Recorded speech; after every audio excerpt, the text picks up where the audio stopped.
어떤 상황 속에서도 찬양받기 마땅하신 사랑의 하나님 아버지, 오늘도 주님의 은혜로 하루를 살게 하시고 수요 성경 공부 시간에 참석하여 주님의 말씀을 듣게 하시니 감사합니다. 우리의 죄된 습성은 여전히 세상의 유혹에 혹하고 곁길로 가길 즐거워하지만 죽기까지 사랑하신 주님의 은혜로 담대히 주님 앞에 나옵니다. 상하고 지친 마음 가지고 하나님 앞에 나옵니다. 주의 보혈로 덮으사 용서하시고 긍휼을 베풀어 주시옵소서. 성령님께서 크고 비밀한 것들을 깨닫게 하사 성령의 열매가 맺혀지는 풍성한 그리스도인의 삶을 누리게 하여 주시기 원합니다. 이제 구역 성경 공부 1학기 종강입니다. 한 구역으로 부르시고 서로 돌아보고 서로 배우게 하시고 그리스도의 몸을 이루게 하시니 감사합니다. 갈라디아서를 통해서 율법이 아닌 은혜의 삶, 참 자유인의 삶을 알게 하시니 감사합니다. 말씀의 씨앗이 심기워져 열매 맺기 원하며 아버지가 기뻐하시는 분량까지 자라나는 장성한 믿음의 사람 되기 원합니다. 참 혼란스럽고 고단한 세상입니다. 어느 곳을 돌아보아도 어지럽고 불안하지만 표대이신 주님을 따라가며 영적 분별력을 가지고 주님의 나라를 우리의 삶으로 살아내길 소망합니다. 오늘 정한조 목사님을 통해 하나님 말씀을 배울 때 성령님께서 깨닫게 하사 말씀 속에서 기쁨을 누리게 하여 주시옵소서. 여성 성가대에 준비된 찬양을 흠양하여 주시고 이 시간을 위해 섬기는 봉사자분들에게도 은혜 위에 은혜를 더하여 주시기 원합니다. 첫 시간부터 마지막 시간까지 온전히 주님께서 인도하여 주실 줄 믿고 삶의 주인 되신 예수님의 이름으로 기도드립니다. 아멘. 오늘 함께 나누실 하나님의 말씀은 갈라디아서 6장 11절에서 18절까지입니다. 내 손으로 너희에게 이렇게 큰 글자로 쓴 것을 보라. 무릇 육체의 모양을 내려하는 자들이 억지로 너희에게 할례를 받게 함은 그들이 그리스도의 십자가로 말미암아 박해를 면하려 함뿐이라. 할례를 받은 그들이라도 스스로 율법은 지키지 아니하고 너희에게 할례를 받게 하려 하는 것은 그들이 너희의 육체로 자랑하려 함이라.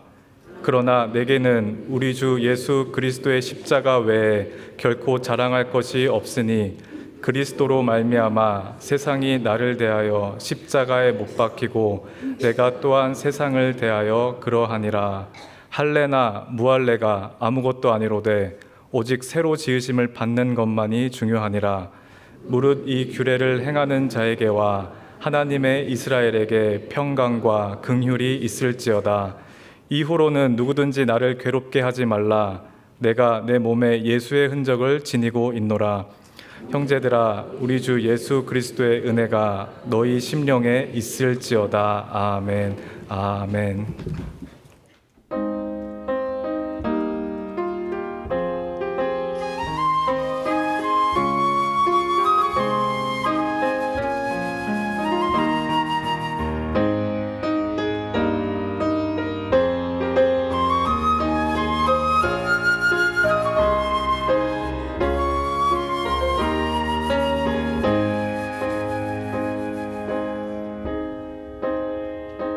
주께서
지난 3일도 평안하셨습니까?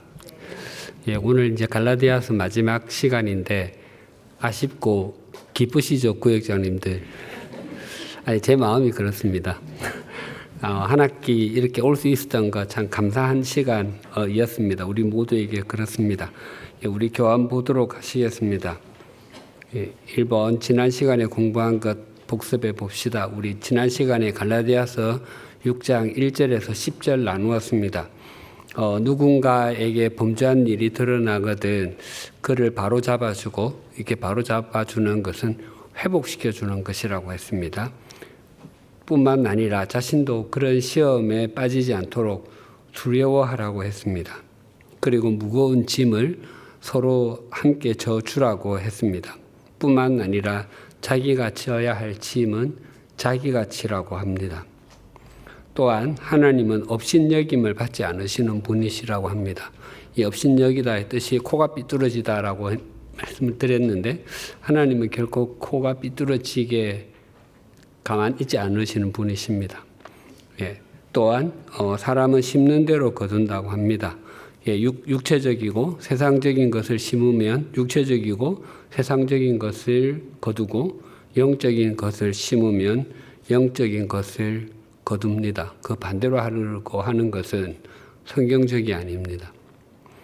예, 또 선을 행하고 낙심하지 말 것은 때가 되면 하나님께는 거두께서 거두게 해주시기 때문이라고 하십니다. 그리고 모든 사람에게 다 잘해야 하지만 특별히 그리스도인의 가정에게 더 잘하라고 했습니다. 왜냐하면 그 당시 그리스도인들은 고난을 정말 많이 당했거든요. 사회적으로 빼앗기는 것들도 많았고 그래서 서로 격려가 필요했던 것입니다.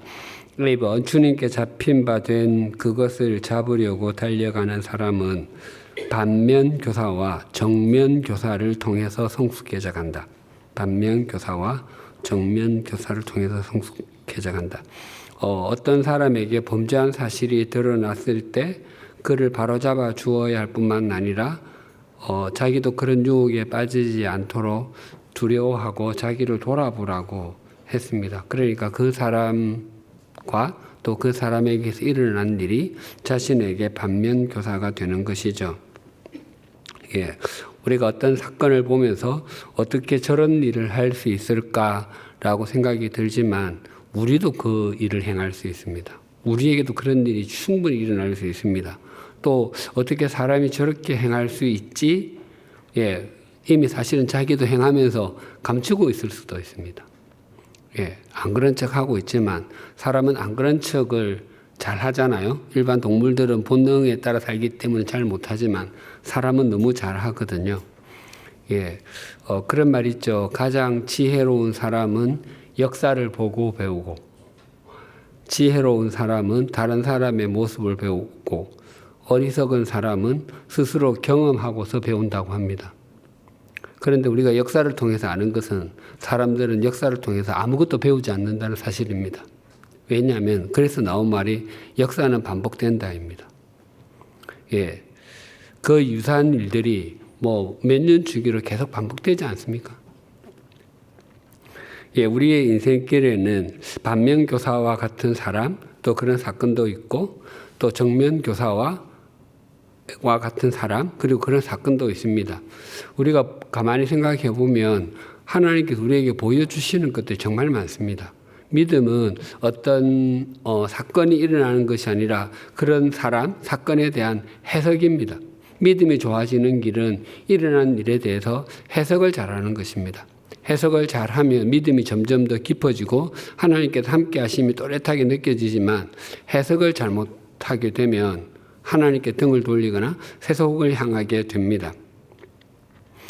예, 그래서 우리도 누군가의 삶이 우리에게 그러하다면 우리의 삶도 누군가에게는 틀림없이 어떻게 나타날 터인데 그러면 반면교사 아니면 정면교사일 텐데 우리는 정면교사가 되는 것이 주님께서 우리에게 원하시는 것입니다.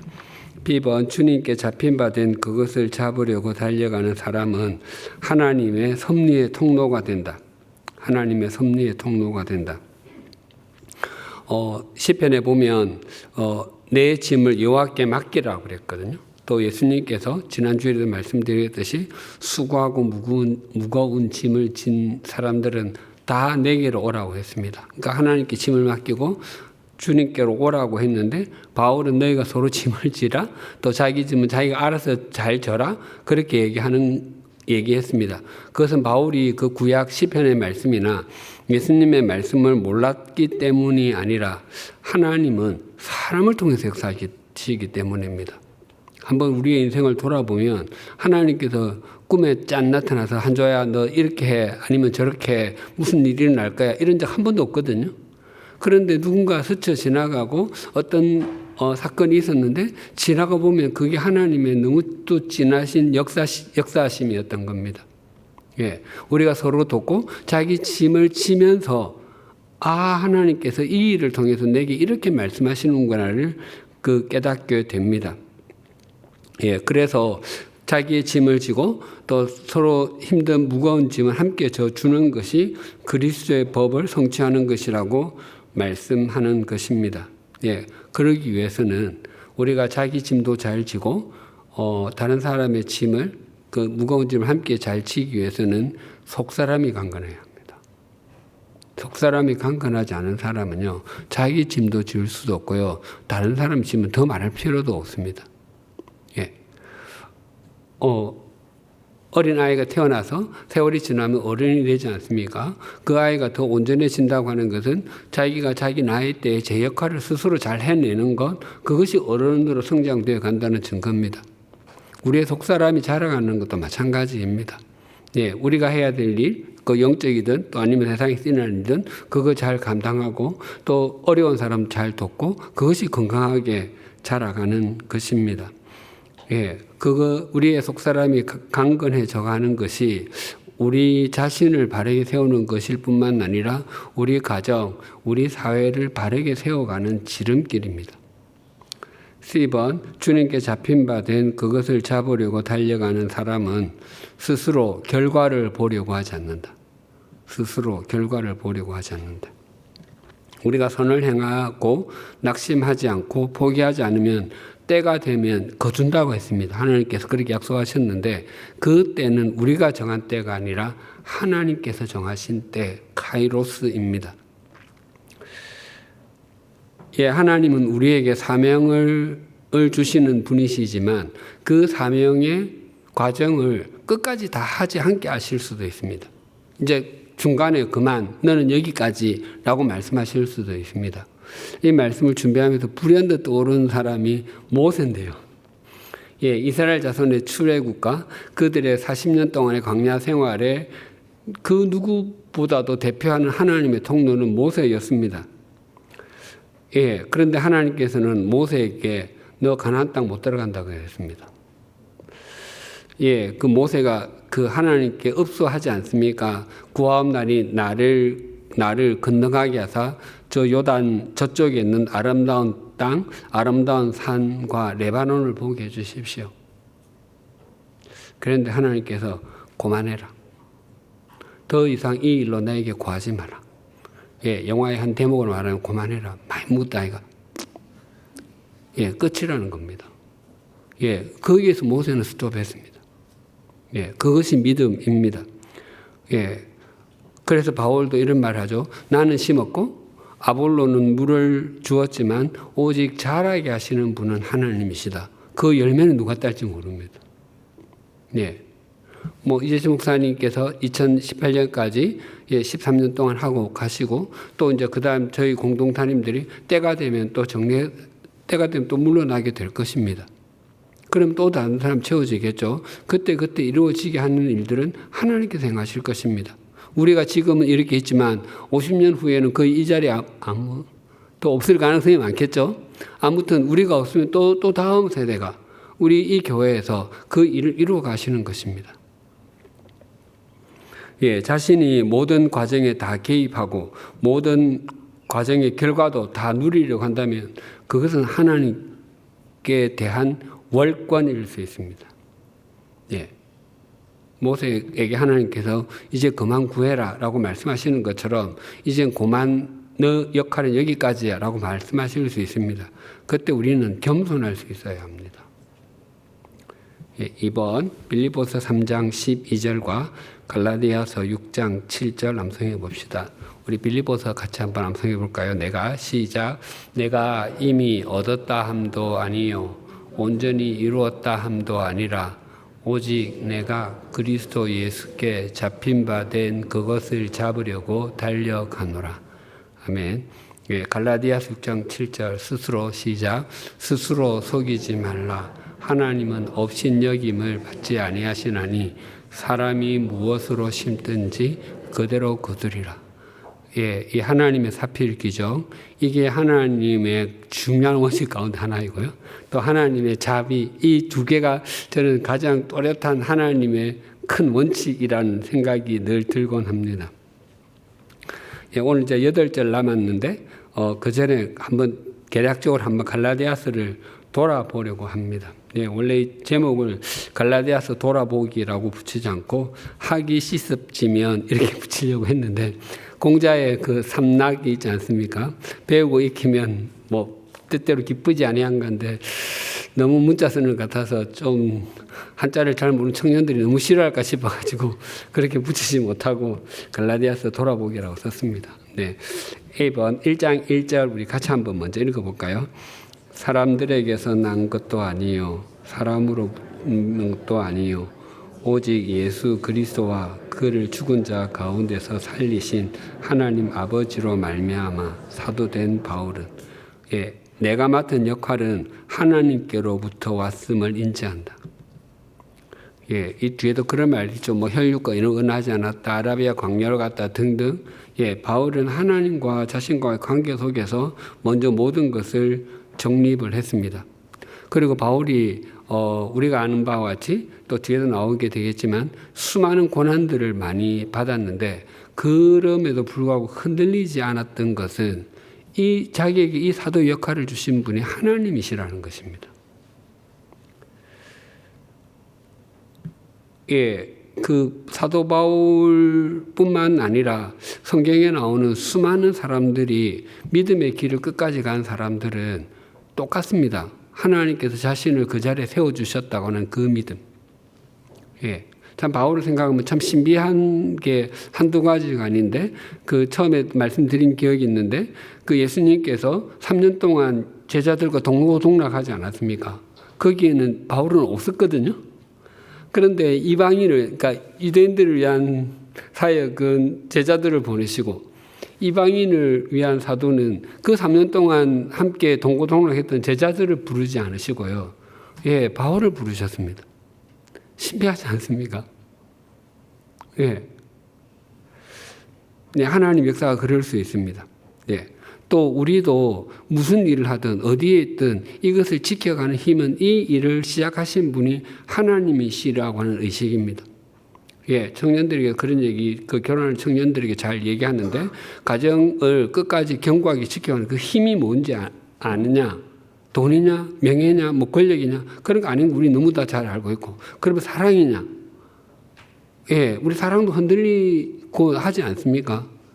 가정을 건강하게 지켜주는 제일 중요한 원칙은요 하나님께서 우리 가정을 맺어주셨다입니다. 그 믿음입니다. 그 믿음이 있어야 여러 가지 크고 작은 어려운 가운데서도 하나님께서 이런 과정을 모르지 않으셨다이지 그걸 인정하지 않으면 내가 그때 결혼하지 않았어야 되는데 이 사람 말고 딴 사람 만났어야 되는데 그런 생각을 하게 되는 겁니다. 그렇게 생각하면 건강하지 못합니다. 우리가 오늘 이 자리에 있는 거 또 이렇게 섬기는 거 전부 하나님께서 부르셨기 때문입니다. B번 2장 16절 볼까요? 같이 읽어볼까요? 사람이 의롭게 되는 것은 율법의 행위로 말미암음이 아니요 오직 예수 그리스도를 믿음으로 말미암은 줄 알므로 우리도 그리스도 예수를 믿나니 이는 우리가 율법의 행위로서가 아니고 그리스도를 믿음으로써 의롭다함을 얻으려 함이라. 율법의 행위로서는 의롭다함을 얻을 육체가 없느니라. 사람이 의롭게 되는 것은 율법의 행위가 아니라 그리스도를 믿음으로서만 가능하다. 율법의 행위 아니고요. 그리스도를 믿음으로서만 가능합니다. 사람이 율법을 통해서 사람이 율법을 지키고 또 그 율법을 통해서 스스로 의롭게 되는 것을 만드는 것이 아니라 믿음으로 의롭게 되는 것입니다. 왜냐하면 우리를 의롭게 만드는 것은 우리 자신이 아니라 하나님이시라는 것입니다. 예, 그래서 의롭게 됨은 언제나 수동태입니다. 예, 구원은 우리가 이룩한 것이 아니라 하나님께서 주시는 것을 받는 것입니다. 예, 여기서 율법의 행위는 율법을 지키는 것을 통해서 하나님께서 정하신 기준을 넘어서 구원을 얻는 것을 의미하는데 그런 일은 없다는 것입니다. 네, 이것은 유대인이나 이방인이나 모두 구원을 얻는 방법은 똑같습니다. 모두 믿음을 통해서입니다. 우리가 하나님의 말씀을 지키기 위해서 몸부림을 치는 것은 구원을 받기 위함이 아니라 그것이 구원받은 사람의 삶, 하나님을 바르게 섬기는 삶이기 때문입니다. 10번 3장 24절 볼까요? 이같이 율법이 우리를 그리스도께로 인도하는 초등교사가 되어 우리로 하여금 믿음으로 말미암아 의롭다함을 얻게 하려 하심이라. 예, 율법은 구원의 수단이 아니라 구원의 통로라고 해도 되겠습니다. 그리스도께로 인도하는 역할만을 한다. 율법은 구원의 수단이 아니라 그리스도께로 인도하는 역할만 한다.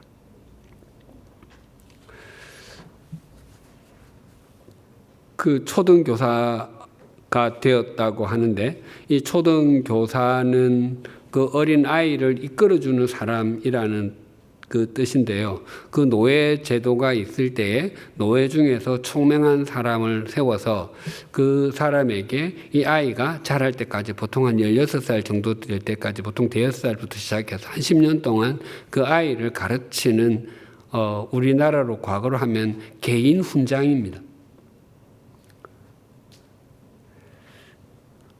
예. 그래서 아이가 성인이 되고 나면은 그 초등교사는 아무런 역할을 하지 못합니다. 예, 이제 자라기까지가 역할이거든요.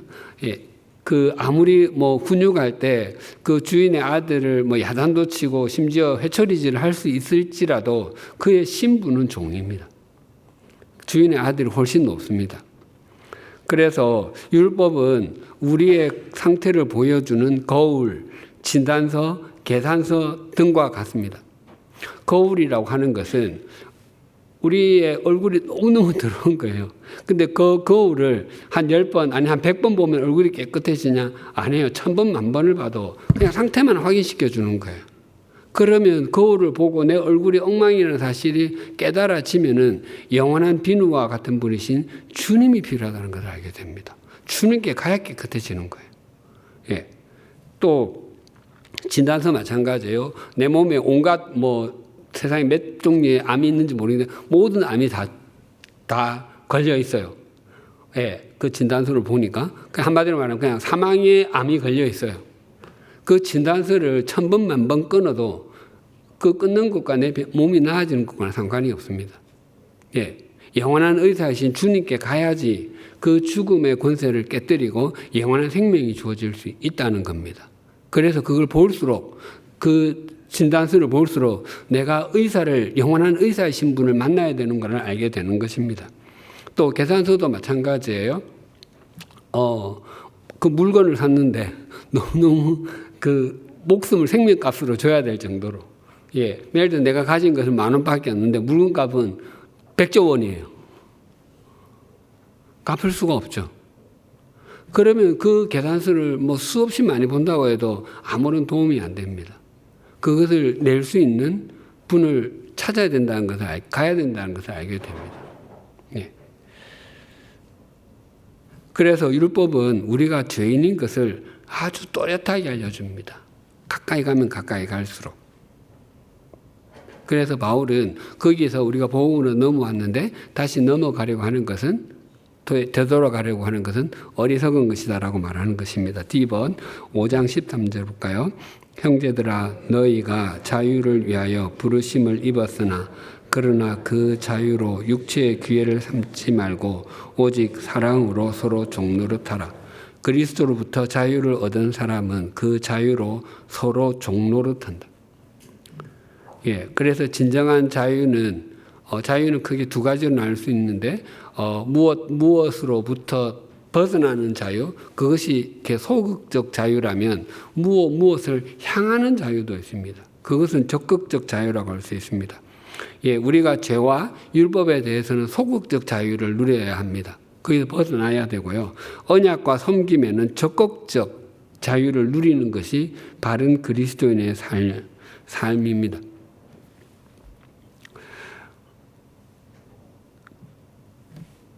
그래서 우리 대부분의 사람들이 소극적 자유만 누리는 것을 굉장히 기뻐할 수 있습니다.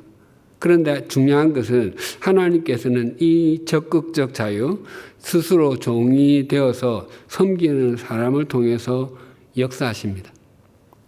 그래서 자기 부인과 순종을 통해서 이 적극적 자유를 만끽하는 사람이 하나님의 섭리의 통로가 됩니다. 마지막 5번째 2번 5장 17절 볼까요? 육체의 소욕은 성령을 거스르고 성령은 육체를 거스르나니 이 둘이 서로 대적하므로 너희가 원하는 것을 하지 못하게 하려 함이니라. 예, 그리스도인은 육체의 일이 아니라 성령의 열매를 맺는 존재이다. 그리스도인은 육체의 일이 아니라 성령의 열매를 맺는 존재이다. 예, 우리 내면에서부터는 그리스도인이 되는 순간부터 육체를 따를 것인지 성령을 따를 것인지 사이에 영적인 전쟁이 일어나고 있습니다. 자연인에게는 그런 것이 없습니다. 자기가 원하는 것 하면 됩니다. 그런데 우리 속에는 우리가 원하는 것과 성령님이 원하시는 것이 다를 수 있습니다. 그 사이에 전쟁이 일어날 수 있습니다. 우리의 삶에 늘 전쟁터와 같습니다. 그래서 우리가 나중에 주일에 나누게 되겠지만 하나님께서 우리에게 하나님의 전신 갑주를 입으라고 합니다. 전쟁터이기 때문에 그렇습니다. 우리의 인생이 운동과 같다면 좋은 운동복을 입어라. 운동복 중에서는 나이키가 좋다, 무슨 아디다스가 좋다 그러실 거예요. 근데 그런 얘기는 하나도 없습니다. 우리 속에 일어난 이 영적인 전쟁은 1년 365일 하루 24시간 이어지고 있습니다. 육체의 일은 복수라고 말씀을 드렸습니다. 참 다양한 형태로 옵니다. 다양한 루트로 옵니다. 그럼 하나라도 걸리고 나면은 삶 전체가 무너질 수 있습니다. 성령의 열매는 한 가지라고 했습니다. 9가지 맛을 가지고 9가지 향기를 가지고 또 9가지의 면을 가지고 있지만 하나의 열매라고 그랬습니다. 그래서 성령의 열매니까 성령님을 따르는 길밖에는 성령의 열매를 맺을 길이 없습니다. 그러면 육체의 일과 성령의 열매 가운데서 육체의 일을 하지 않아야 되니까 이것 안 해야 되고 이거 안 해야 되고 이것을 묵상하는 것보다 그냥 성령의 열매만 맺으려고 하면은 이거는 자연스럽게 멀어가게 됩니다. 여기서 관심을 두고 안 하려고 애를 쓰면 애를 쓸수록 더 묵상하게 되고요. 더 가까이 가게 됩니다. 6장은 이제 아까 앞에 나누고 또 지금 할 거기 때문에 여기까지로 정리하겠습니다. 큰 4번 11절에서 18절을 주화자찬, 원래 자화자찬인데요. 자기가 그리고 자기가 잘 그렸다고 칭찬하는 게 자화자찬이잖아요. 그러니까 주님께서 그린 그림, 그러니까 주님께서 행하신 구원의 사역, 십자가의 사역을 우리가 찬양하는 겁니다. A번 바울은 자신의 손으로 어떻게 쓴 것을 보라고 강조합니까? 11절 같이 한번 읽어볼까요? 내 손으로 너희에게 이렇게 큰 글자로 쓴 것을 보라. 큰 글자로 쓴 것을 보라고 합니다. 그 당시 지금은 다 그 글을 종이에 쓰잖아요. 펜으로 이제 직접 쓰더라도 그러니까 펜도 가늘고 종이도 좋고 해서 잘 쓸 수 있습니다.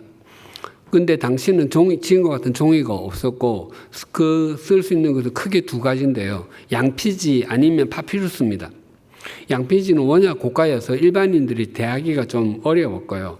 파피루스도 그 왕골로 짠 것인데 일반인들이 쓰기가 너무 어려웠습니다.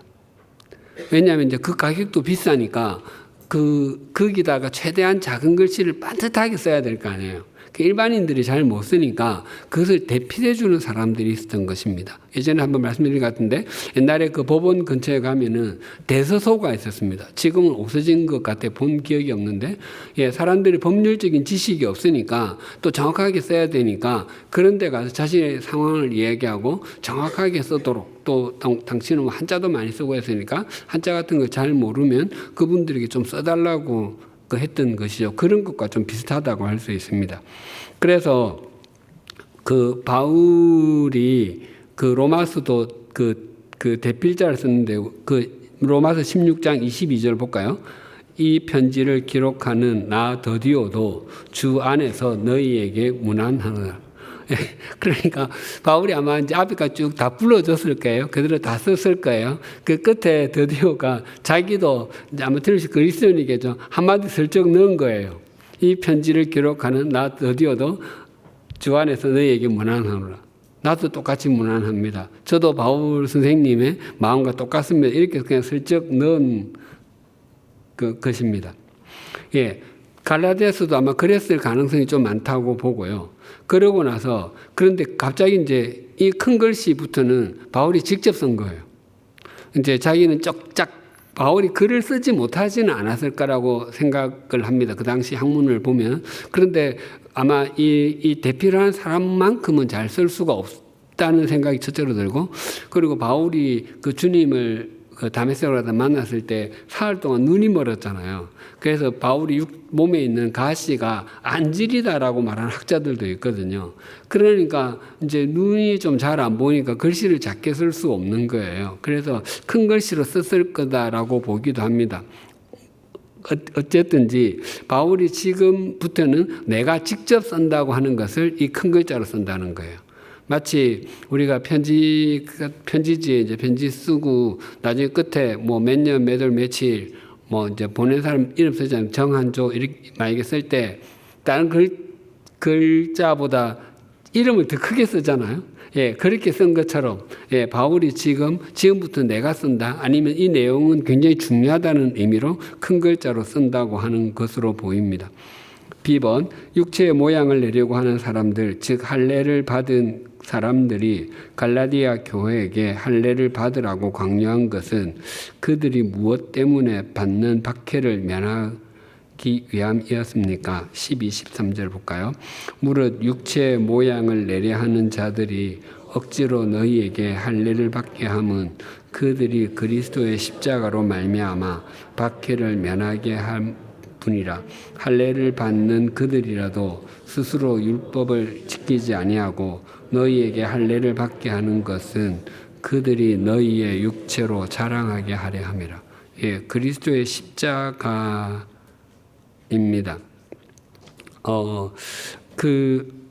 그러니까 육체의 모양을 내려 하는 사람들이 즉 할례를 받은 그리스도인들로 보이는데 왜 그렇게 강요했는지는 사실 좀 명확하지는 않습니다. 아무튼 이 갈라디아 교회 사람들에게 지금 이방인이잖아요.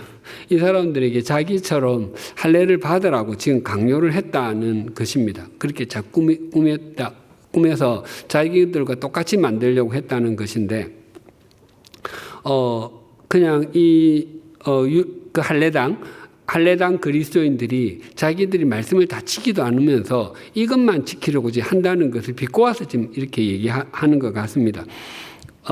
그 성경을 읽다 보면 그냥 빨리 눈에 들어오지 않을 수 있는데 그 바울이 이방인을 위한 사도인데 그 가는 곳마다 제일 먼저 간 곳은 회당이잖아요. 이상하지 않습니까? 시장통이나 이런 데 가야 될 것 같지 않아요? 회당에 가면은 그 당시 회당은 앞에서 유대인들이 그 회당 모임을 갖고 있으면 뒤에 유대교에 관심을 갖고 있는 이방인들이 있었거든요. 예, 그 사람들 유대교에 관심이 있다고 하는 것은 기독교에 관심이 있을 가능성이 많잖아요. 그들에게 복음을 전하기 위해서 해당을 제일 먼저 찾았던 것입니다. 그래서 그 유대인 가운데서 이방인 가운데서 유대교에 그냥 관심을 갖고 있는 사람들을 성경에서는 그냥 하나님을 경외하는 사람이라고 표현을 합니다. 영어 성경 같은 데 보면 God fearer, 하나님을 경외하는 사람, 하나님을 두려워하는 사람이라고 표현하고요. 이제 그런 사람들 유대교에 관심도 있고 또 유대인처럼 행동하려고는 합니다. 그런데 그런 사람 한 단계 더 넘어서 이방인들이 완전히 유대인이 되려고 하는 사람들이 있습니다. 그런 사람들이 반드시 거쳐야 되는 게 할례입니다.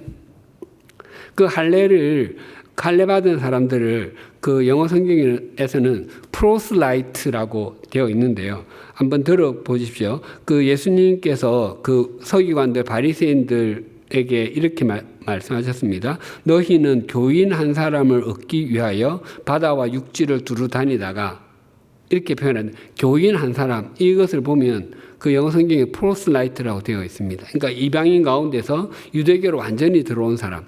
또 그 사도행전 6장 5절에 보면 구제하는 일로 분란이 생겼을 때 그 6명의 사람, 예, 우리가 흔히 말하는 그 집사를 세우지 않습니까? 그 중에서 유대교에 입교했던 안디옥 사람 니골라를 택하여 이렇게 나오거든요. 유대교에 입교했던 사람이 프로슬라이트라고 되어 있습니다. 예. 그러니까 지금 이 갈라디아 교회 사람들에게 할례장들이 자기들처럼 할례를 받게 함으로써 이 사람들 할례를 받으면 이 사람들도 이제 유대교를 따라오려고 그 할례까지 받지 않았냐라고 이제 그 유대인들에게 자랑하려고 자기를 과시하려고 지금 이런 표현을 해놓은 것으로 그 제게는 읽힙니다. 10번 바울은 자신에게 자랑할 수 있는 것이 무엇 외에는 아무것도 없다고 고백합니까? 14절 볼까요? 그러나 내게는 우리 주 예수 그리스도의 십자가 외에 결코 자랑할 것이 없으니 그리스도로 말미암아 세상이 나를 대하여 십자가에 못 박히고 내가 또한 세상에 대하여 그러하니라. 예, 우리 주 예수 그리스도의 십자가입니다. 예, 이 문장에서 제일 먼저 나오는 것이 내게는 이거든요. 헬라어 성경으로. 이것이 굉장히 강조되어 있는 말 같습니다. 즉 다른 사람은 모르겠지만 나는 오직 예수 그리스도의 십자가만 자랑한다는 의미입니다. 바울이 그 사도행전 17장에 보면 이제 여러 지역 전도 다니다가 아테네에서 복음을 전했거든요. 거기서 사람들은 이제 종교성도 많고 뭐 여러 가지 관심도 많아서 굉장히 열정적으로, 또 바울이 원래 변론이 전공이니까 이제 굉장히 막 많이 했는데, 다른 지역에서는 많은 사람들이 주님을 믿었다고 되어 있는데 거기에서는 몇 사람만 주님을 믿었다고 되어 있거든요. 그것이 뭐 실패다 이렇게 얘기하기는 어렵지만 아무튼 굉장히 열정적으로 복음을 전했는데 사람들이 별로 많이 받아들이지 않는 것을 약간 좀 이거는 아니구나라고 생각했던 것으로 여겨집니다. 그래서 이제 그 다음이 그 고린도로 온 장면 오게 됩니다. 거기서 무슨 말을 썼는지 고린도전서 1장 18절 먼저 볼까요? 십자가의 도가 멸망하는 자들에게는 미련한 것이요 구원을 받는 우리에게는 하나님의 능력이라. 또 2장 2절 내가 너희 중에서 그와 십자가에 못 박힌 것 외에는 아무것도 알지 아니하기로 작정하였습니다. 예, 그 앞에 아테네에서 굉장히 심오한 말로 자기가 알고 있는 철학 지식을 동원해 봤는데 이거 아니구나라고 생각이 들었던 것 같습니다. 그래서 지금 아테네와 고린도는 같은 헬라어 문화권이니까 이 사람들도 비슷한 생각을 갖고 살고 있었을 것이거든요. 그래서 여기에서는 내가 오직 예수 그리스도만을 전해야 되겠다. 다른 것들은 내가 얘기 안 하는 게 좋겠다라고 하는 것을 이제 계속 이어오는 것이죠. 예. 또 이 십자가를 자랑한다는 것은 할례로 대표되는 율법주의에 대한 강한 부정의 말과도 같습니다. D번, 바울은 자신 쪽에서 보면 세상이 죽었고 세상 쪽에서 보면 자신이 죽었다고 고백합니다. 그런 관계가 성립된 근거는 무엇입니까? 우리 14절 다시 한번 볼까요? 그러나 내게는 우리 주 예수 그리스도의 십자가 외에 결코 자랑할 것이 없으니 그리스도로 말미암아 세상이 나를 대하여 십자가에 못 박히고 내가 또한 세상에 대하여 그러하니라. 그리스도로 말미암아 그렇다고 합니다. 이 말씀은 그 갈라디아서 5장 24절의 확장과도 같은데요. 갈라디아서 5장 24절 읽어볼까요? 그리스도 예수의 사람들은 육체와 함께 그 정욕과 탐심을 십자가에 못 박았느니라. 바울이 앞에서도 그런 고백을 했죠. 우리 그 유명한 2장 20절에 내가 그리스도와 함께 십자가에 못 박혔나니 그런즉 이제는 내가 산 것이 아니요 오직 내 안에 그리스도께서 사신 것이라. 내가 육체 가운데 사는 것은 나를 사랑하사 나를 위하여 자기 자신을 버리신 하나님의 아들을 믿는 믿음 안에서 산다고 고백하지 않습니까? 그러니까 여기서 세상에 대해서 자기가 죽었다고 하는 것, 세상은 하나님께서 창조하신 물질 세계가 아니라 하나님께 반하는 불신앙적이고 세속적인 것의 총칭이라고 할 수 있습니다. 그래서 우리가 그리스도를 만난 이후에 우리의 삶의 방향은 딱 두 가지 중에 하나입니다. 그리스도를 향하든지 세상을 향하든지, 하나님을 향하든지 세상을 향하든지 둘 중에 하나입니다. 양쪽 다는 불가능합니다. 우리의 방향이 바르면, 즉 우리의 방향이 하나님의 향해 있으면 우리가 비틀거릴 수도 있고요, 넘어질 수도 있는데 궁극적으로 바르게 갑니다. 근데 반대로 세상을 향해 있으면 순간적으로는 바른 것처럼 보이고 성공하는 것처럼 보여도 궁극적으로는 바르게 가지 못합니다.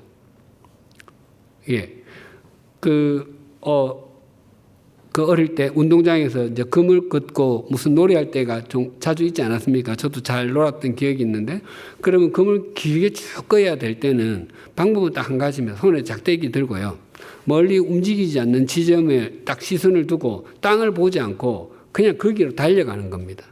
그러면 삐뚤삐뚤하게 보여도 전체가 반듯하게 됩니다. 제대로 한번 꺼보겠다고 땅을 보고 끄면요, 전체가 휘어져 있습니다. 우리의 믿음 생활에서 영원한 북극성과 같으신 주님을 목적 삼으면요, 우리의 인생 전체가 반듯하게 됩니다. 그러나 흔들리는 세상이 우리의 목적을 삼으면요, 세상을 따라 우리의 인생도 다 흔들리게 됩니다. 2번, 바울은 할례를 받거나 안 받는 것은 아무것도 아니지만 중요한 것은 무엇이라고 합니까? 15절 볼까요? 할례나 무할례가 아무것도 아니로되 오직 새롭게 지음을 받은 것만이 중요하니라. 오직 새롭게 지으심을 받은 것만이 중요하다고 합니다. 우리 5장 6절 한번 같이 읽어볼까요? 그리스도 예수 안에서 할례나 무할례나 효력이 없어되 사랑으로서 역사하는 믿음뿐이니라. 또 고린도후서 5장 17절 보겠습니다. 그런즉 누구든지 그리스도 안에 있으면 새로운 피조물이라. 이전 것은 지나갔으니 보라 새 것이 되었도다. 새롭게 지으심을 받은 것은 그리스도 안에 있는 사람, 또 그리스도 안에 있는 것, 그리스도의 십자가의 믿음으로 새롭게 거듭나게 되는 일을 의미합니다. 그러니까 그리스도 예수 안에서 새롭게 지으심을 받았다면 할례나 무할례에 대한 무가치한 논쟁을 그만두고 믿음 안에서 선한 일을 힘쓰라는 것입니다. 우리 에베소서에서도 이런 말씀이 있습니다. 들어보십시오. 2장 10절인데요. 우리는 그가 만드신 바라 그리스도 예수 안에서 선한 일을 위하여 지으심을 받은 자니 이 일은 하나님이 전에 예비하사 우리로 그 가운데서 행하게 하려 하심이라. 우리는 어떤 하나님께서 원하시는 일을 위해서 지음을 받고 또 우리는 새롭게 되었다면 새로운 삶을 살기를 요구받고 있습니다. 그 고대에 쓰여진 글을 인용한 것을 제가 보았는데 한번 그 중에 일부를 읽어드릴 때 한번 들어보십시오. 그리스도인들이 어떻게 살았는지. 기독교인들은 어느 나라 어느 도시에 살건 그곳의 복장, 음식, 생활 방식을 따른다. 그러나 그들에게는 특별한 것이 있다. 마치 그곳을 지나가는 사람처럼 산다. 시민으로서 역할은 다하지만 마치 외국인처럼 고난을 받는다. 어떤 나라도 그들의 모국이 될 수 있지만 어떤 나라건 그들에게는 외국과 같다. 그들은 다른 사람들처럼 아이를 낳지만 버리지는 않는다. 그들은 음식을 함께 나누지만 아내를 나누지는 않는다. 그들은 육체 가운데 살지만 육체의 욕망을 지배당하지 않는다. 그들은 땅 위에서 살아가지만 하늘의 시민이다. 그러니까 당시의 사람들이 그리스도인들을 볼 때 저 사람들은 정말 특별한 사람들이었던 거예요. 정말 자기들과 다르게 살았던 사람들이었던 거예요. 예. 그렇습니다. 우리 그리스도인의 삶은 세상 사람들과 같은데요. 달라야 하는 사람입니다. 같이 땅 위에 출근하고 학교하고 퇴근하고 집안 생활하고 하는데 다른 가치를 갖고 사는 사람들이어야 합니다. F번 이 규례를 따라 사람들에게와 하나님의 백성 이스라엘에게 무엇이 있기를 빌고 있습니까? 16절 볼까요? 무릇 이 규례를 행하는 자에게와 하나님의 이스라엘에게 평강과 긍휼이 있을지어다. 예, 평강과 긍휼. 이 규례를 행하는 자에게 있다고 하는데 이 규례 혹시 캐논이란 말 들어보셨습니까? 캐논. 카메라 상품 말고. 네, 또 캐논 옛날 캐논볼이라고 대포알이 있었는데 예, 대포알도 아니고요. 이 캐논이 카논인데 이것은 막대기 예, 그것은 자로 이용되는 막대기에서 온 말입니다. 그래서 이게 막대기니까 그것이 어떤 나중에는 기준, 표준이 되었습니다. 그래서 그 성경 66권을 캐논이라고 그러거든요. 정경. 예. 그 다음에 외경, 위경 이렇게 가는데 그 원칙 안에 다 들어있는 거, 예, 그것을 캐논이라고 하는데 여기에서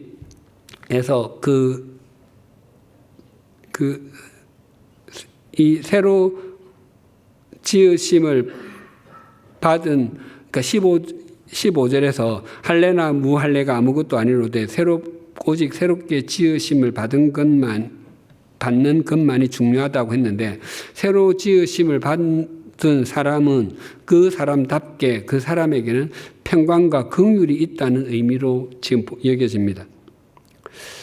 그런데 이 규례를 행하는 자와 하나님의 백성 이스라엘은 같은 의미인데, 여기서 말하는 이스라엘은 인종적 유대인이 아니라 그리스도 안에 있는 성도들을 가리키는 말입니다. 갈라디아 지역에 있는 교회 그리스도인에게 보내는 편지의 마무리에 그 인종적 유대인은 말이 안 되지 않겠습니까? 네. 바울이 고린도 교회에 편지를 보낼 때 그 세례의 이야기를 하면서 이렇게 이야기했습니다. 형제들아, 나는 너희가 알지 못하기를 원치 아니하노니 우리 조상들이 다 구름 아래에 있고 라고 하거든요. 그러니까 지금 세례를 설명하면서 이스라엘 자손 이 출애굽한 이스라엘 자손을 우리 조상들이라고 하는데, 그것은 지금 바울 자신만 말하는 것이 아니라 그 고린도 교회 사람들 다 같이 이야기를 하는 거거든요. 그들 모두에게 지금 우리의 조상이 되었다고 이야기를 하는 것입니다. 그래서 우리 조상이 되는 것입니다. 그리스도 안에서 한 형제 자매가 되었기 때문에. 예, 그리고 그 평강과 긍휼은 평화와 자비인데요. 예, 이 평강과 긍휼이 있기를 비는 것은 이것은 스스로 획득하거나 세상이 줄 수 있는 것이 아니기 때문입니다. 주님께서 주실 수 있는 것이기 때문에 빌고 있습니다. G번 바울은 앞으로는 아무도 나를 괴롭게 하지 마십시오라고 말하는데 그 이유가 자기 몸에 무엇을 지니고 있기 때문이라고 합니까? 17절 볼까요? 이후로는 누구든지 나를 괴롭게 하지 말라. 내가 내 몸에 예수의 흔적을 지니고 있노라. 예수의 흔적을 지니고 있답니다. 그 4장 19절 같이 한번 읽어볼까요? 나의 자녀들아 너희 속에 그리스도의 형상을 이루기까지 다시 너희를 위하여 해산하는 수고를 하노니. 지금 바울이 괴롭게 이 4장 19절과 마찬가지로 자기를 괴롭게 하지 말라는 것은 이미 괴로움을 많이 받았다는 거예요. 네. 이 괴롭다는 자르다 끄다의 뜻이거든요. 그러니까 굉장히 힘들었다는 것입니다. 그런데 그것이 자기 몸에 그리스도의 흔적이라고 표현하고 있습니다. 흔적이 스티그마인데 이것은 그 고대의 주인이 자신의 소유를 표시하기 위해서 노예의 몸에 찍어놓은 그 자국들입니다. 그러니까 바울 요즘은 타투를 많이 하잖아요. 그러니까 그 내 몸에 있는 고난의 흔적들이 다 예수 그리스도께서 찍어주신 타투와 같다. 지금 그 이야기를 하고 있는 것입니다. 그러니까 바울은 그리스도를 위해서 받은 박해로 인해 생긴 상처 자국을 주님께서 주신 흔적이라고 얘기했던 것입니다. 바울의 고난 목록이 고린도후서 그 교환에 혹시 고린도 전서라고 되어 있는데 고린도 후서입니다. 고린도후서 11장 22절에서 27절에 보면 그 뭐 40에 하나 감한매를 5번 맞고 3번 태장 맞고 돌로 3번 맞고 뭐 파선 3번 파선 돌로 1번 맞고 3번 파선하고 일주일을 바다에서 지냈고 뭐 등등 이렇게 나오지 않습니까? 그래서 얼마나 몸에 상처가 많이 있었겠습니까? 그것들을 그리스도에게서 자기에게 찍어준 타투, 아니 그리스도께서 자신에게 주신 훈장처럼 여겼다는 것입니다. 즉 바울이 그리스도의 흔적을 가졌다고 하는 것은 반대 말은 내 몸에는 율법의 흔적은 없다는 것이에요.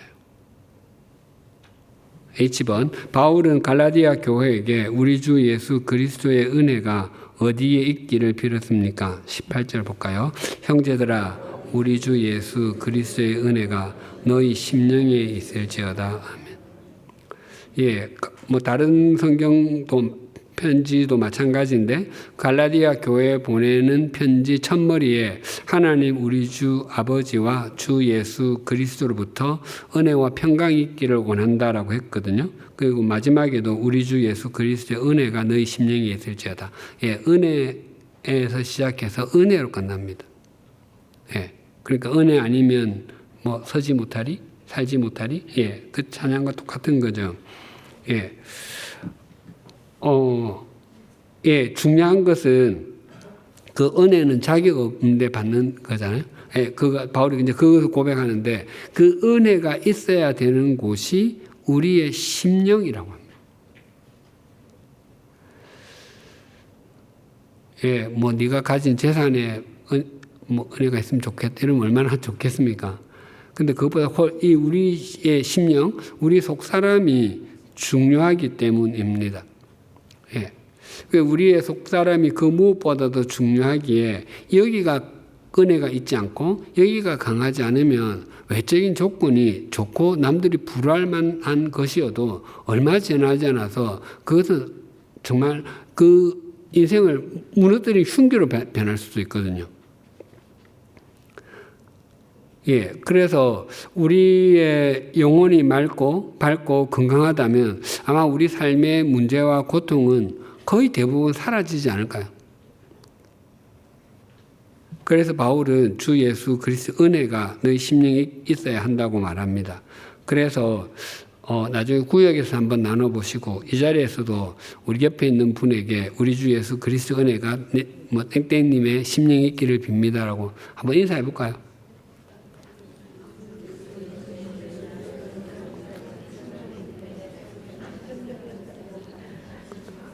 네.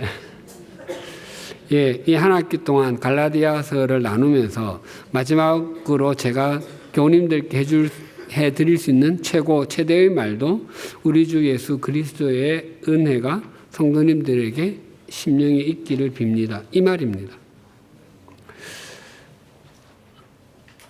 아이번 나에게는 예수 그리스도의 십자가가 어떻게 자랑이 됩니까? 또한 나에게 있는 예수의 흔적은 무엇입니까? 서로 나누어 봅시다. 예수 그리스도의 십자가가 마음 깊은 곳에서부터 감사와 자랑이 되려면 자신의 실상과 직면해야 합니다. 자신이 얼마나 형편없는 존재인지를 직면하면은 자신을 기다려 주신 주님, 또 자신을 위해서 대신 지신 십자가가 얼마나 감격이 되는지 경험해 본 사람은 압니다. 그래서 우리가 말씀을 지키면 말씀이 우리를 지켜주시듯이 우리가 십자가를 지키고 자랑하면 십자가는 우리를 지키고 우리를 자랑스러운 사람으로 만들어줍니다. 또 예수 그리스도께 전심을 다하면 그 사람의 삶 전체가 예수 그리스도의 흔적이 됩니다. 제가 제 삶을 정직하게 고백해 보면 정말 제가 진짜 전력 투구를 거의 다 했거든요. 뭐 완전히 100%다 말할 수 없지만 그래도 제가 할 수 있는 한 최선을 다해서 그 애를 되게 많이 썼는데 그렇지만 주님의 흔적에 비하면 아무것도 아닙니다. 정말 주님께서 하시지 않았으면 어떻게 됐을까를 생각하면 정말 등에서 식은땀이 흐를 정도로 사실 걱정이 너무 많거든요. 매주 저는 걱정이 너무 많이 되거든요. 도망가고 싶고 정말 매주 그렇거든요. 그런데 또 한 주 지나고 보면은 얼마나 은혜인지 알 수 없습니다. 그래서 하나님께서 하셨다고 밖에 주님께서 하게 해주셨다고 밖에 고백할 수밖에 없습니다.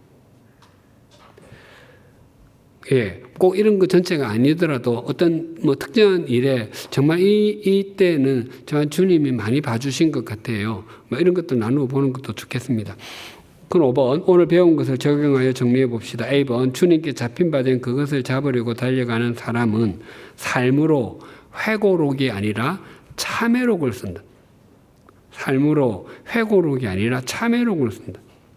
우리 주 예수 그리스도의 십자가 외에 결코 자랑할 것이 없다는 우리 모두의 공통된 고백 아닙니까?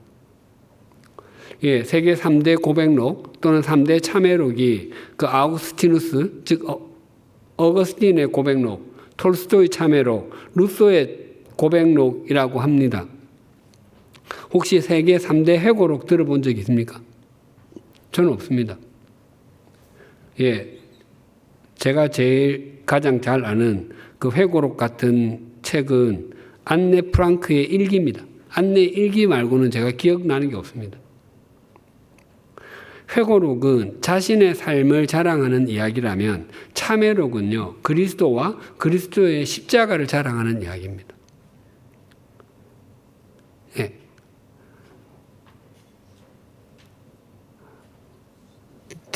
회고록은 자신이 잘났다고 생각하는 사람이 쓰잖아요.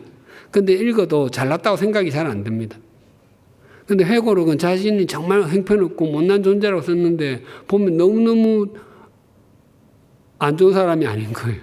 너무 좋은 사람인 거예요. 바울도 다메섹으로 가다가 부활하신 예수 그리스도를 만나기 전에는 회고록을 쓰는 사람이었죠. 자신이 잘난 그 8일 만에 할례를 받고 이스라엘 족속이고 베냐민 집하고 히브리인 중에 히브리인이고 바리새인이고 등등 말하지 않았습니까? 정말 자기 잘난 맛에 살았거든요. 근데 그리스도를 딱 뵙고 나니까 그것이 아무것도 아니라는 것을 알게 되었습니다. 이 갈라디아스가 이야기하는 것도 이 자랑할 것이 그리스도의 십자가 외에는 아무것도 없다는 거. 그거는 자기를 자랑할 수가 없는 거죠. 두 번째로, 이것은 그 갈라디아서 전체의 결론이기도 합니다. 주님께 잡힌 바 된 그것을 잡으려고 달려가는 사람은 율법의 삶이 아니라 복음의 삶에 자신을 던진다. 율법의 삶이 아니라 복음의 삶에 자신을 던진다. 바울은 당시 순회 교사들 또는 순회 전도자들이 율법과 전통을 끼워 넣은 복음을 단호하게 배척하고요. 복음이 복음 되게 하고 기독교가 기독교 되게 하는 일의 통로로 쓰임을 받았습니다. 예, 바울은 그 당시에 사람들이 그 율법과 그 복음을 뒤섞어 가지고 전하는 것을 견디지 못했습니다. 예, 또 그렇게 엉터리로 사는 사람들을 보면 그것이 그 예수님의 수제자라고 하는 베드로든 또 자신의 정말 영적인 은인과 같은 바나바든 아무에게도 참지 않았습니다. 이유는 그가 못돼 먹어서가 아니라 복음을 지키려고. 자주 말씀드리지만 그 때문에 기독교가 될 수 있었고요. 인류 역사상 가장 영향력을 가장 많이 남긴 사람이 저는 사도 바울이라고 생각을 합니다. 물론 예수님 빼고. 모든 역사를 통틀어서 인류 역사에 어떤 철학, 종교, 문화, 과학, 예술 등을 다 망라하더라도 기독교보다 더 큰 영향력을 미친 것이 있겠습니까? 없습니다. 그 기독교를 바울이 정리한 것과 같습니다. 그래서 영향력이 가장 크다는 것입니다. 바울이 율법이 아니라 복음을 지켰기 때문에 기독교가 될 수 있었습니다. 그렇지 않았으면 그냥 이스라엘에 있는 유대교의 또 한 분파로 끝이 났을 것입니다. 그것이 1500년이 지나서 중세시대 때 복음이 되지 못할 때 갈라디아스를 붙잡은 루트를 붙잡은 그 복음 갈라디아스 쪽에서 종교개혁이 이루어졌습니다. 예, 루트가 살던 15세기 말 16세기 초에 유럽은 도시들마다 웅장한 예배당이 있었고요. 유럽 여행 가면 다 그때 만들었던 것 아닙니까? 또 사람들은 다 예배당을 향했습니다. 그런데 지금은 그 시대를 영적인 암흑기라고 합니다. 왜? 복음이 복음되지 못했거든요. 예, 그래서 마르틴 루터가 종교개혁자인데 마르틴 루터가 종교개혁을 일으키지 않았다는 말이 있습니다. 루터는 갈라디아스를 읽고 공부를 했는데 그 갈라디아스가 루터를 잡았다는 거예요. 예, 그래서 갈라디아스가 루터를 통해서 종교개혁을 이루었다는 것입니다. 그래서 세상이 바뀌었습니다. 복음은 세상을 바꾸는 능력이 있습니다. 오늘날에도 복음이 복음되지 못하고 세속적 가치관이 판을 칩니다. 종교개혁일이 되면 성경으로 돌아가자라고 하는데 강단에서는 복음이 전해지지 않습니다. 복음을 전해야 된다고 하는데 묵묵하게 복음을 전하지 않습니다. 복음을 할 필요 없습니다. 그냥 복음을 전하면 됩니다. 우리가 복음을 붙잡고 복음이 우리를 붙잡으면 우리는 하나님의 역사의 통로가 됩니다. 반드시. 그렇다면 나는 복음을 붙잡고 있나? 아니면 복음이 나를 붙잡고 있나? 한번 생각해 볼 수 있어야 되겠죠. 예, 우리의 속사람이 강건해지고 또 그리스도가 마음에 계시게 하고 사랑 안에서 뿌리가 깊어지고 터가 굳어지는 게 되는 것은 우리가 무릎을 꿇리고 하나님의 말씀에 순종하는 길밖에 없습니다. 예, 이렇게 해서 갈라디아서 공부는 이제 오늘로서 마침표를 짓고 2학기에는 정요세 목사님이 바울 서신 가운데 가장 초기에 가장 먼저 쓰여진 것이 데살로니가 전후서라고 하거든요. 그래서 데살로니가 전후서를 나누도록 하겠습니다. 우리 마지막으로 빌립보서 3장 12절 우리 같이 다시 한번 읽어볼까요? 내가 이미 얻었다 함도 아니요 온전히 이루었다 함도 아니라 오직 내가 그리스도 예수께 잡힌 바 된 그것을 잡으려고 달려가노라. 예, 아멘. 하나님 아버지, 이번 한 학기 동안 갈라디아서의 말씀을 나누게 해주셔서 감사합니다. 우리가 혹 다른 것들은 다 잊어도 우리가 붙잡고 따라야 하는 것은 율법이 아니라 복음인 것을 평생 잊지 않게 해주십시오. 또한 우리 삶에 나타나야 하고 맺어야 하는 것은 육체의 일들이 아니라 성령의 열매인 것도 평생 마음판에 새기게 하여 주시옵소서. 그래서 우리가 자랑해야 할 것은 우리 자신이나 세상이 아니라 예수 그리스도의 십자가이게 하시고 우리 삶의 구석구석에 그리스도의 흔적이 남게 해주심으로 우리의 인생이 주님께서 가꾸어 오신 또한 가꾸어 가실 주님의 작품이 되게 하여 주시옵소서. 바라옵나니 우리는 참 작고 연약하며 부족하고 형편없는 존재이지만 우리의 인생이 주님 앞에서 쓰는 그리고 또 주님을 향해서 쓰는 회고록이 아니라 참회록이 되게 하여 주시옵소서. 그래서 우리의 인생에서 우리는 잘 보이지 않게 하시고 오직 주님만 드러나게 하여 주시옵소서. 그래서 우리는 점점 낮아지게 하시고 주님은 점점 높아지고 존귀하게 되시게 하여 주시옵소서. 무엇보다도 우리의 마음을 세속적인 가치관이 아니라 하나님의 말씀, 복음에 두게 하여 주시옵소서. 바울이 율법이나 거짓된 가르침이 아니라 복음을 붙잡음으로 기독교가 될 수 있었습니다. 종교개혁자 마르틴 루터가 중세 교회의 교리나 교권, 면벌부를 붙잡지 않고 하나님의 말씀인 갈라디아서를 붙잡음으로 또한 하나님의 말씀이 그를 붙잡아 주셔서 교회가 새로워지게 하셨고 개신교가 시작되었습니다. 21세기를 살아가는 우리도 우리 시대에 하나님의 말씀을 붙잡게 하시고 하나님의 말씀이 우리를 붙잡게 하여 주셔서 우리의 가정과 일터, 우리의 삶의 자리가 새로워지게 하여 주시옵소서. 갈라디아서를 통해서 주신 말씀과 은혜를 마음에 잘 새기게 하여 주시옵소서. 우리 교회에 소속된 모든 구역 식구들이 주님께 잡힌 바 된 그것을 잡으려고 감으로 주님께서 맺게 하시는 열매를 잘 맺어가게 하여 주시옵소서. 방학 동안에도 우리 모두가 말씀을 가까이 하며 무릎을 꿇고 기도를 통해 하나님과 깊이 교제를 나누므로 우리의 구역 방학이 주님과 동행하는 동행 일기가 되게 하여 주시옵소서.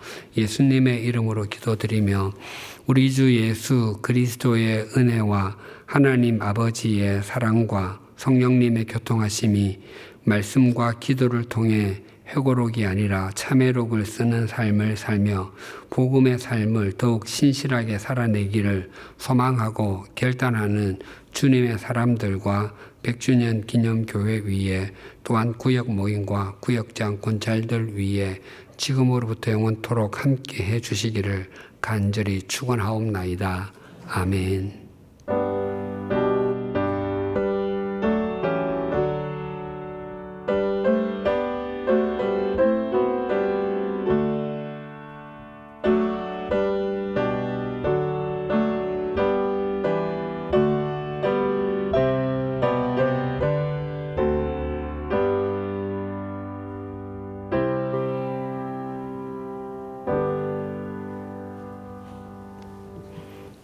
이 주간의 남은 날도 주님 안에서 강건하시고 평안하십시오.